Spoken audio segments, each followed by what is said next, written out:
হরে কৃষ্ণ, জয় জগন্নাথ। আমি জগন্নাথের মা আজকে আপনাদের জন্য একাদশীর স্পেশাল রেসিপি নিয়ে আসলাম, সাগর বোনা।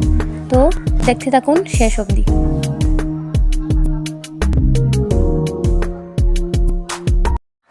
আমি এখানে নিয়ে নিলাম আলু, গাজর আর বিটরুট, আর আপনারা আপনাদের পছন্দ মতো সবজি নিতে পারেন।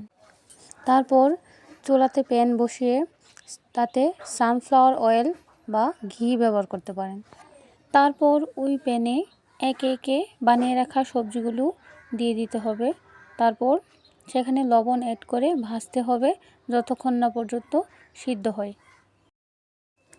সিদ্ধ হতে হতে মশলা বানিয়ে নেব। জিরা, আদা, হলুদ, এলাচ, দারচিনি সব ব্লেন্ড করে নিতে হবে।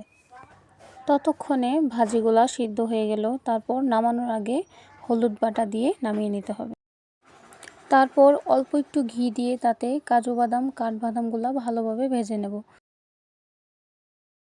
পুনরায় প্যানে সূর্যমুখী তেল দিয়ে তাতে তেজপাতা, এলাচ, দারচিনি, শুকনো লঙ্কা, আদা বাটা, জিরা বাটা, হলুদ বাটা দিয়ে মিশিয়ে নিতে হবে। তারপর 2-3 ঘন্টা আগে ভিজিয়ে রাখা সাগু থেকে জল ঝরিয়ে সেই সাগু প্যানে দিয়ে দিতে হবে। তারপর একে একে ভেজে রাখা সবজিগুলোও তাতে দিয়ে দেব। তারপর বাদামগুলো অ্যাড করব। তারপর ভালোভাবে মিশিয়ে নিব। তারপর নামানোর আগে পরিমাণ মতো লবণ এবং লাস্ট পর্যায়ে এলাচ, দারচিনি বেটে রাখা দিয়ে দেব।